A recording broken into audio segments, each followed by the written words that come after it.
Oke Bang, mungkin bisa dijelaskan terkait tadi ada sanggahan mungkin yang disampaikan Abang terkait saksi yang sudah dihadirkan. Ya sebetulnya bukan sanggahan ya, akhirnya saksinya bercerita yang sebenarnya bahwa dia memang tidak tahu kejadian itu. Memang habis setelah kecelakaan dia baru tahu. Ya sudah, setelah dia klarifikasi, saya pikir ya udah itu keterangannya. Tapi bagaimana kejadian, apakah akibatnya itu mabuk ataukah akibat capek, ngantuk, itu nanti di persidangan akan terungkap. Dan kita, saya atas nama keluarga, saya selalu mendoakan semoga Laura ini lekas sembuh. Ya, ini musibah, ini kecelakaan. Tidak ada satupun yang ingin ada kejadian seperti ini. Kebetulan di samping saya adalah orang tua dari Gaga, ayah dari Gaga. Dia bisa bercerita bagaimana dia bisa minta tolong kepada saya sehingga saya turun tangan di persoalan ini. Mungkin tadi Gaga menyanggahnya apa Bang? Tadi kan kurang kedengeran. Kalau dia menyangka, dia tidak pernah menyatakan bahwa ada luka berat. Itu saja. Yang jelas pada saat kejadian di rumah sakit dibawa, dia yang bawa. Jadi Gaga itu dalam keadaan sadar bisa membawa korban ke rumah sakit. Nanti itu akan terungkap semua. Jadi kalau dikatakan akibatnya luka itu nggak ada. Yang jelas memang ada kejadian dan itu tidak bisa kita pungkiri. Ada kejadian kecelakaan, akibat kecelakaan tidak bisa kita pungkiri. Dibawa ke rumah sakit, yang membawa adalah Gaga sendiri. Kalau dia dalam keadaan mabuk, mustahil dia bisa bawa mobil sejauh 12 km. Kalau dia ngantuk, mungkin terjadi ngantuk. Itu kita lihat nanti di persidangan seperti apa. Pernyataan saksi? Dia ngangkat dari mobil katanya.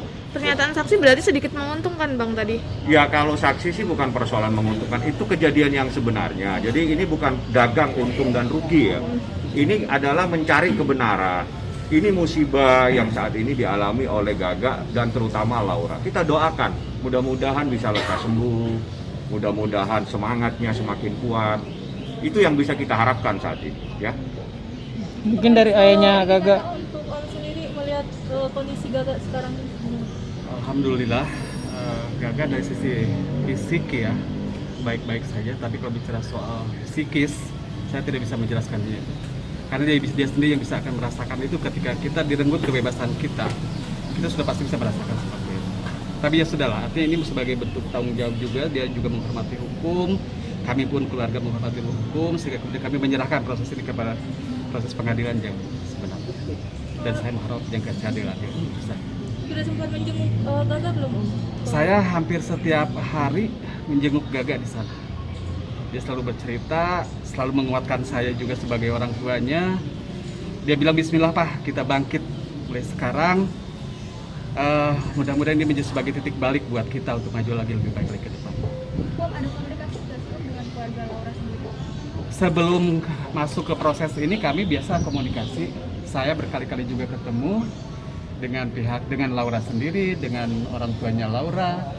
Hanya saja bahwa kemudian kenapa ini bergulir ke pengadilan, mungkin itu yang sudah disampaikan sama pengacara saya, sahabat saya. Sekaligus juga saya menyampaikan dalam hal ini bahwa kemudian karena ada desakan dari pihak keluarga untuk penggantian secara finansial yang begitu fantastis menurut ukuran kami, sehingga kami kemudian tidak sanggup untuk membayarnya, maka proses ini masuk ke pengadilan.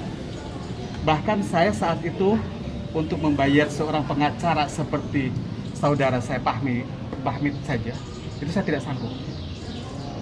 Tidak sanggup, jangankan seperti yang maksud saya, jangankan seperti yang saudara Bahmid. Bahkan untuk pengacara yang biasa pun saya tidak sanggup membayarnya saat itu. Hanya kebetulan karena Pak Bahmid ini sahabat saya, teman di kampus saya, teman kuliah S3 saya di Jayabaya, secara persahabatan, secara kemanusiaan, kemudian beliau mau membantu saya. Itu pun tidak gampang. Saya dari tahun 2020 sejak somasi dilayangkan kepada keluarga, saya selalu konsultasi meminta bantuan sama beliau. Itu pun belum diiyakan.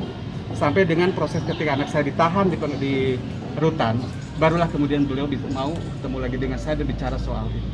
Itu pun tidak ada bayaran sama sekali. Alhamdulillah karena beliau adalah sahabat saya dan dia secara persahabatan, secara kemanusiaan itu yang beliau sekarang sedang perjuangkan. Mungkin itu saja dari saya. Terima kasih.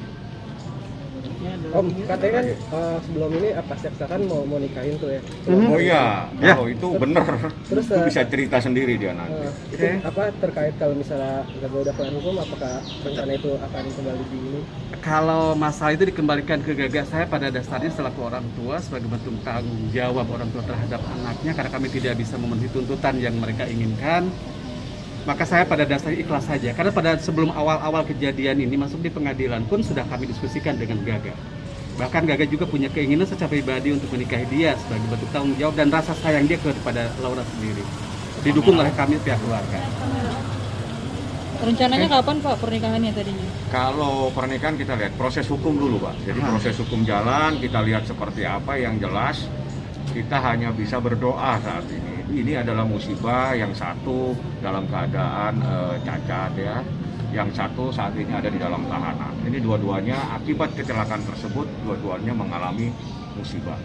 Seperti itu sekarang. Jadi saya tidak bisa berbuat apa-apa. Saya tegaskan ini adalah teman kuliah saya yang sejak tahun 2020 meminta tolong kepada saya. Seperti itu. Kalau sebelumnya Kita emang ikutin aja prosesnya. pernikahan rencananya kapan, Pak? Sebelum terjadi kecelakaan itu memang ada omongannya kapan? Wah, itu coba jelas. Kalau soal itu kan artinya mesti ada kesepakatan dulu dari pihak keluarga mereka kan. Tetapi kami sudah mendiskusikan ini ke pihak keluarga dengan anak saya untuk melakukan itu sebagai bentuk tanggung jawab dan rasa sayang dia. Hanya untuk tanggal apa segala macamnya itu harus dibicarakan dengan kedua pihak karena belum tentu kami menginginkan pernikahan tapi pihak mereka tidak menginginkan itu kan tidak akan terjadi juga. Oke, berarti setelah kecelakaan ya Pak rencana Setelah untuk menikah? kejadian Oke. itu baru kemudian ada rencana seperti itu. Tapi gaganya mau. Ya, saat itu mau. Tapi kalau bicara untuk saat sekarang, saya belum pernah bertanya lagi. Karena dia sendiri sekarang kan pada proses di dalam tahanan. Dia di dalam tahanan. Kalau ibunya sempat bicara sama saya hari Selasa ya, seingat saya, dia bilang seandainya ini tidak bergulir proses hukum, mungkin mereka sudah menjadi suami istri. Itu bahasanya kepada saya. Nanti silakan saya akan hadirkan di persidangan. Jadi tanggung jawab itu tanggung jawab seumur hidup adalah dia menjadikan Laura adalah istrinya. Itu keinginan dari orang tuanya dan itu yang bisa dilakukan. Dan itu yang saya dorong berkali-kali kepada rekan saya. Udah nikahkan saja lah, ini kan proses kecelakaan, biar selesai nih kasus saya gitu. Saya berkali-kali, bukan sekali, berkali-kali saya bilang udah nikahkan saja. Supaya ini permasalahan selesai. Itu untuk tanggung jawab seumur hidup, dia bisa menjaga Laura tersebut kapan saja dia bisa jagai. Karena beda tanggung jawab seorang suami kepada istri nantinya. Itu nasihat saya saat